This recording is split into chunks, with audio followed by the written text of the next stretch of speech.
Bonjour à tous, avec l'aide de Dieu, nous allons étudier le Rambam, Hilchot Shuva, le 9e chapitre.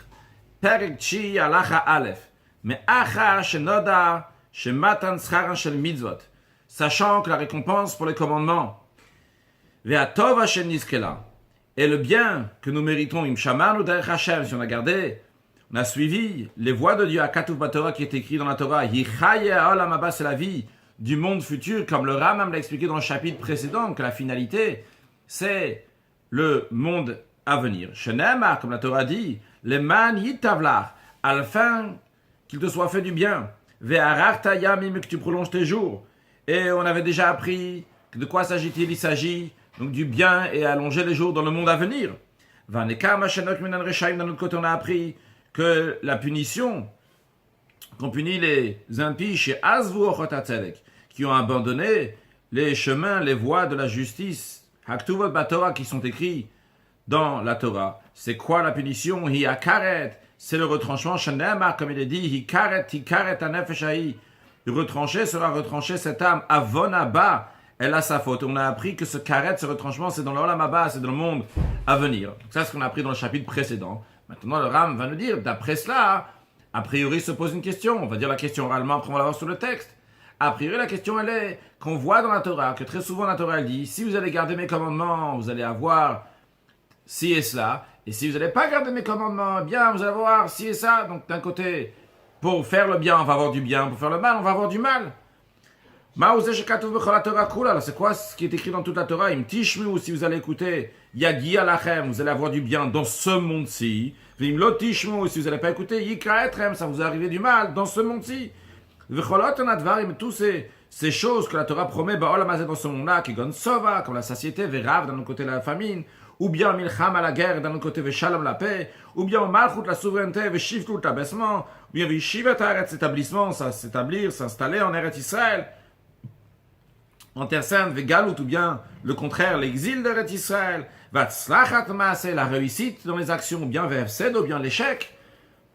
Ou chaque abrit tous les autres choses de l'alliance que Dieu a fait, donc les bénédictions et la malédiction qui sont écrites dans Parashat Bechukotai, qui sont écrites dans Parashat Kitavo, si vous allez faire, si vous n'allez pas faire, a priori, tout cela c'est du salaire dans ce monde-là, n'est-ce pas? Nous avons expliqué qu'il n'y a pas de salaire dans ce monde-là, c'est seulement dans le monde à venir. Est-ce que ça ne correspond pas à ce qu'on a dit avant? Le Ram nous dit non. Toutes ces choses-là que la Torah dit dans ce monde-ci, du bien et le contraire du bien, ils ont déjà été, c'est-à-dire qu'ils sont déjà accomplis pour ceux qui ont fait du bien, ou qui sont accomplis, chas v'shalom, pour ceux qui ont fait du mal. Veiou, ça va être aussi comme ça va aussi s'accomplir. Ah, et alors comment c'est compatible avec le fait que le salaire n'est pas ce monde-là, c'est seulement dans le monde à venir?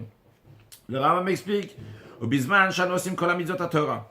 Lorsque nous, le peuple juif, on accomplit tous les commandements de la Torah, yagiu oleinu Torah olam hazeh kulan, vont nous atteindre tous les biens de ce monde-là. Bisman shanu ovrim alem. Par contre, lorsque on transgresse ces commandements, tika otanu harod, il va nous arriver que Dieu en préserve toutes ces mauvaises choses dans ce monde-là, que tout votre c'est écrit dans la Torah. Ve'afal piken, mais quand même, ça ne contredit pas le principe que nous avons dit avant, que le salaire et la punition, c'est dans le monde à venir, dans le monde futur. Pourquoi? Parce que toutes ces bonnes choses-là que nous avons dans ce monde-là n'est pas la finalité du salaire des commandements. Et ces mauvaises choses qui arrivent dans ce monde-là ne sont pas, sauf un nekama, la finalité de la punition chez Nokmim Avera Kolamizot qu'on punit pour celui qui transgresse tous les commandements. Et la Kachu Etsea Advarim. Comme ça est l'ordre, l'explication des choses. Le Rambam m'explique. Hakadosh Baruch Hu natan lanu Torah zo etz hachaim. Dieu nous a donné sa Torah qui est un arbre de vie. Cholaos et kolakatuvba, tout celui qui fait, qui accomplit ce qui est écrit dans cette Torah veyodo, et qui le connaît, donc il connaît Dieu, Dea Gmura Nechona, donc une connaissance parfaite, c'est-à-dire comme un être humain peut le faire, eh bien, Zochel Chaye Olam Haba, il mérite à travers cela la vie du monde futur. Ulfigod el Maasav, en fonction de l'importance de ses bonnes actions dans ce monde, Verov Chochmato, et l'étendue de sa sagesse, qu'il a médité et comprendre des choses qui lui amènent à la grandeur de Dieu, et bien à travers cela, il mérite la vie du monde futur, mais là-bas, ça va être la finalité du salaire. Mais Dieu nous promet dans la Torah, si on va étudier cette Torah, on va accomplir cette Torah avec joie, avec enthousiasme, qu'en plus du salaire que nous allons avoir dans le monde à venir, en plus de ça, on va avoir si Dieu nous promet que si on va faire les choses dans ce monde-là avec joie et avec volonté, on va toujours méditer, avoir à faire dans sa sagesse de Dieu. Dans ces cas-là, Dieu nous dit, Dieu va ôter, va enlever de nous toutes les choses qui empêchent d'accomplir les commandements de Dieu, comme la maladie, la guerre, la famine, tout ce qui est semblable, qui empêche l'homme d'accomplir les mitzvot. Et d'un autre côté, en plus du fait que Dieu va enlever les choses qui nous empêchent, mais Dieu nous dispensera toutes les bonnes choses, qui renforcent nos mains, qui nous aident, la Torah, d'accomplir, de faire toute la Torah. Qu'est-ce que Dieu va nous donner? Comme par exemple la satiété, shalom, la paix, l'abondance, la multitude d'argent et d'or, pour pas que toute notre vie, nous allons être occupés de s'occuper donc des choses que subvenir à nos besoins de notre corps. Et là, seulement quoi? Qu'est-ce qu'on pourra faire? Neshef pnuim. On sera libre, limod bechormata, pour étudier la sagesse de la Torah, bechormata de la sagesse de la Torah, v'lasatamid d'accomplir les commandements de Dieu. Pourquoi? Pour qu'à travers cela, on va mériter la vie du monde futur, que ça, c'est la finalité donc du bien et recevoir le salaire. De même, dans la Torah, il est écrit après que Dieu il promet donc les bienfaits de ce monde-là. À la suite de ça, il dit ça sera un œuvre charitable, etc. Qu'est-ce que ça sera un œuvre charitable? Ça sera dans le monde à venir, il y aura cette œuvre qui est charitable. Donc ça, c'est le côté positif. Dieu il te dit, tu vas étudier la Torah, tu vas accomplir les mitzvot. Eh bien, j'enlève les choses qui peuvent te déranger, je te donne toutes les choses qui peuvent t'aider. De même, le côté négatif, de même, la Torah nous a informé, que si nous allons abandonner le chemin de la Torah par notre propre conscience, pas parce qu'il y a eu un cas de force majeure, et on va s'occuper dans la futilité des choses de temps de ce monde-là, dans l'esprit de ce qui est dit, Vayishman Yeshurun, que le peuple juif qui a appelé Yeshurun parce qu'il est droit, Vayishman, il est devenu épais, il s'est engraissé, Vayivat, il a donné un coup, c'est-à-dire qu'il s'est rebellé contre la Torah, il a donné un coup dans la Torah, etc. Pourquoi il a fait ça? Parce que il avait beaucoup de richesses, il avait beaucoup de biens, donc il a abandonné la Torah. Eh bien, la Torah nous dit que dans ces cas-là, chez Dayana Emet, celui qui juge la vérité, c'est-à-dire donc Dieu, Yassir Mina Ozim, Dieu va enlever de ceux qui ont abandonné la Torah, ils vont enlever Kol Tovat Olamaz, ils vont enlever tout le bien de ce monde-là. Shehem, que ces bonnes choses-là, c'est eux que Chizku Yedem, qui ont entraîné, renforcé leur main littéralement livot, de se rebeller, de donner un coup dans le chemin de la Torah. Et d'un autre côté, et Dieu va enlever, va amener sur eux toutes les mauvaises choses qui empêchent d'acquérir la vie du monde futur. Parce que lorsque la personne va à beaucoup de mal, eh bien à ce moment-là, elle ne peut pas s'occuper des choses qui amènent la vie du monde futur. Mais à travers cela, ils vont être anéantis par leur méchanceté, par leur mauvais comportement. Ce qui est écrit dans la Torah, que tu vas servir tes ennemis, que Dieu va envoyer à ton sein, etc., lorsque tu seras affamé, etc. Et la raison, elle est, comme écrit dans le verset juste avant, c'est en échange par le fait, à cause de ça, que tu n'as pas servi l'Éternel ton Dieu, mais simchov, tu voulais avec joie et enthousiasme, mais rov kol, lorsque tu avais une multitude de biens. Nimtsa, il se trouve que que l'explication de toutes ces bénédictions et malédictions qui sont écrites dans la Torah, Alder Erzo, il faut les comprendre, il faut les expliquer dans cet esprit-là. Kelomar, c'est-à-dire, si vous avez servi Dieu avec joie, vous avez gardé ses voies, alors à ce moment-là, Dieu mashpi alachem abrachotaelu. Dieu va vous donner tous, va vous dispenser de toutes ces bénédictions-là. Ou machika klalot, il va éloigner les malédictions. Jusqu'à que vous allez être libre de revenir, de connaître donc la Torah, d'étudier la sagesse de la Torah et de s'occuper d'étudier la Torah, pour qu'à travers cela, vous allez mériter à la vie du monde futur, qui est donc le but de recevoir le salaire des de salaire des mitzvot, c'est dans l'olam haba, dans le monde futur. Ve'yitav lecha le'olam shekulo tov. Ce sera bien pour toi dans ce monde qui est entièrement bien. Ve'tarech yamim, tu auras longue vie, le'olam shekulo aroch, à ce monde-là qui est entièrement long, qui est éternel. Et par cela, v'nimtzetem zochim l'shtei olamot. Par cela, vous méritez les deux mondes. Lechaim tovim ba'olam hazeh. Une bonne vie dans ce monde-là. Hamevin lechai olam haba, qui amène à la vie du monde futur. Car c'est ici que ça se passe. Shimlo yikne hena. Car si l'homme ne va pas acquérir ici, dans ce monde-là, de la sagesse et des bonnes actions à travers lesquelles il va voir le monde futur, après sa mort, il ne va pas avoir de quoi mériter, de quoi acquérir la vie du monde futur. Car il est dit car il n'y a pas d'activité, ni de compte, ni de connaissance, ni de sagesse, bishol dans la tombe, gomer, etc. C'est-à-dire qu'une fois que la personne est dans la tombe, elle ne peut plus acquérir toutes ces choses-là pour arriver au monde à venir. Par contre, si vous avez abandonné Dieu et vous êtes occupé, vous êtes rentré toute votre vie, vous avez passé votre temps dans la nourriture, ou mishte, dans les boissons, aux znout et la dépravation, tout ce qui est semblable, donc qui attire les gens à faire qui attire les êtres humains à faire des transgressions. Dans ces cas-là, Dieu va amener toutes ces malédictions. Au Messer que la brachot, ils vont enlever toutes ces bénédictions jusqu'à que vos jours vont se finir, vont s'achever dans la confusion, dans la peur. Vous n'allez pas avoir un cœur qui est libre donc de soucis, le goût shalem, ni un corps qui est entier, donc qui est sain, en bonne santé, pour qu'à travers lequel la sota mitzvot, vous allez pouvoir faire les mitzvot, que des chetov et par cela vous allez perdre, vous allez être anéantis de la vie du monde futur. D'après cela, il se trouve, vous avez perdu les deux mondes en abandonnant Dieu. Car lorsque quelqu'un est troublé dans ce monde-là, Becholi, par la maladie, ou Bemilchama, par la guerre, ou Ravon, par la famine, il ne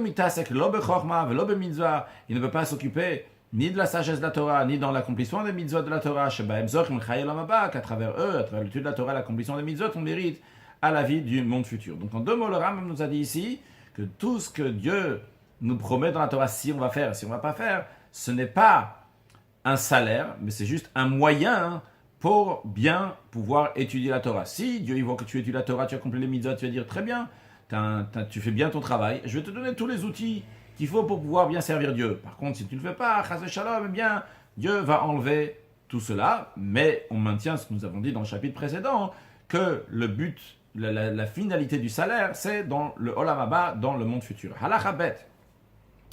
Ou mipneze, c'est la raison pour laquelle, vu qu'on a dit que toutes ces bénédictions, ces malédictions, ce n'est pas un salaire, mais c'est un moyen pour avoir la vie du monde futur.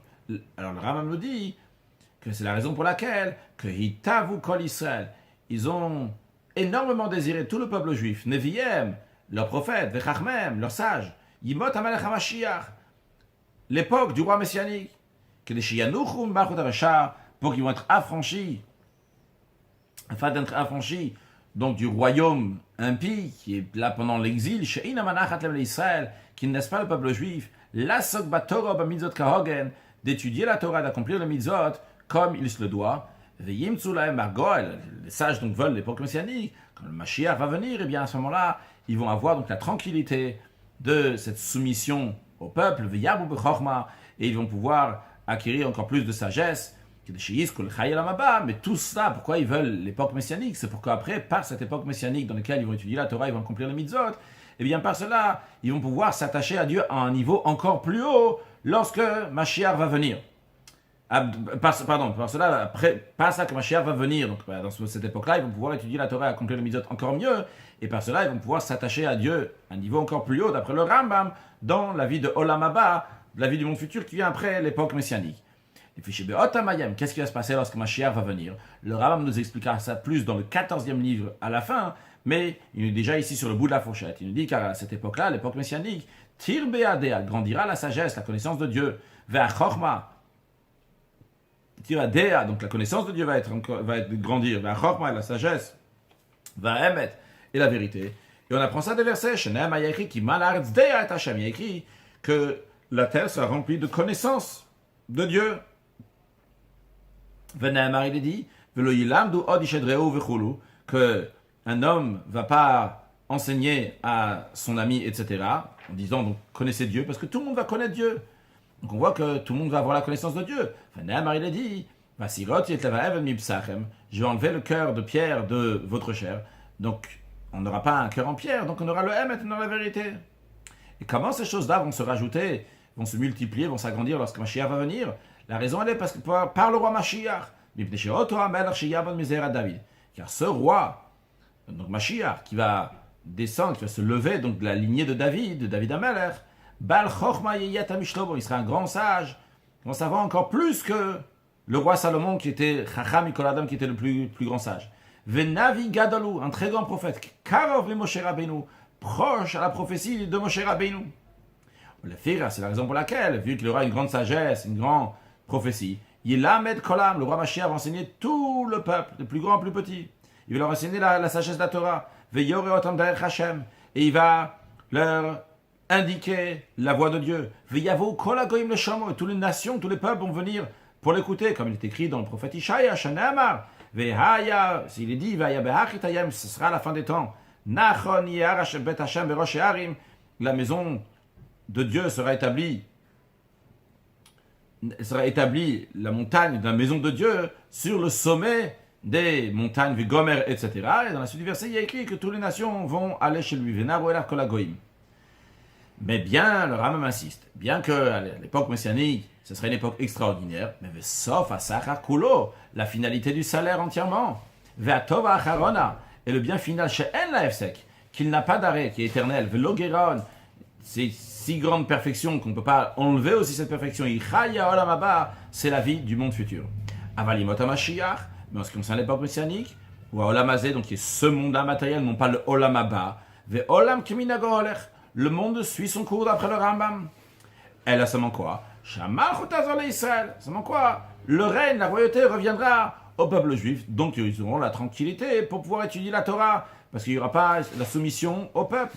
On a déjà dit, les sages d'autant, la seule différence, la traduction, c'est la seule différence entre l'époque messianique et aujourd'hui, ce monde-là, et l'époque messianique, uniquement la soumission au royaume. Bien que la traduction c'est c'est la seule différence, mais ici c'est pas à prendre dans le sens littéral, vu que le Rambam lui-même dit qu'il y aura la reconstruction d'Yerushalayim, il y aura la reconstruction du Beth Amikdash, etc. En plus de ça, on a fini le Pérec, en plus de ça, donc on peut noter, parce que le Rabbi explique que même d'après le Rambam, on est obligé de dire qu'il y aura, oui, des changements, seulement pas dans la première époque messianique, dans la deuxième époque messianique. Une des preuves, parmi encore beaucoup d'autres preuves que d'après le Rambam, il y aura des changements, c'est Triat Hametim, le fait qu'il y aura la résurrection des morts. C'est évidemment, c'est un changement. On ne peut pas dire que le monde tient son cours, Olam Kiminago Noeg, vu qu'il y aura un grand changement de Triat Hametim, la résurrection des morts.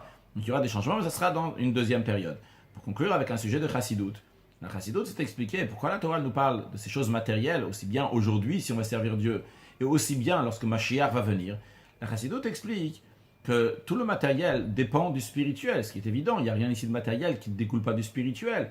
Lorsqu'un juif fait son spirituel comme il faut, eh bien à ce moment-là, automatiquement, ça a un impact sur le matériel. À ne pas penser, à ne pas se tromper, qu'il y a deux mondes. Il y a un monde spirituel, un monde matériel. Il y a un monde religieux, entre guillemets. Il y a un monde de Torah, il y a un monde de mitzvot. Il y a un autre monde dans lequel je fais des affaires, un autre monde dans lequel je mange, dans lequel je dors. Mais c'est un autre monde qui n'a pas de rapport avec l'un et l'autre. La Torah te dit non, pas du tout. Sache que de plus en plus, que dans ta vie de tous les jours, il y a de la Torah, il y a des mitzvot, eh bien ça s'exprime aussi dans ton matériel. Pas en tant que salaire, mais en tant que conséquence automatique. Vu que ton spirituel, il est comme il faut, eh bien il y a encore plus de divinité. Cette divinité, elle amène concrètement des choses matérielles. Lorsque Mashiach va venir, cette divinité sera à un niveau encore plus haut. C'est la raison pour laquelle que les choses se passeront très très vite dans différents domaines. On retrouve ça. Pourquoi? Parce que la divinité sera très proche du matériel. Bezrat Hashem, ça arrive très prochainement. Une excellente journée.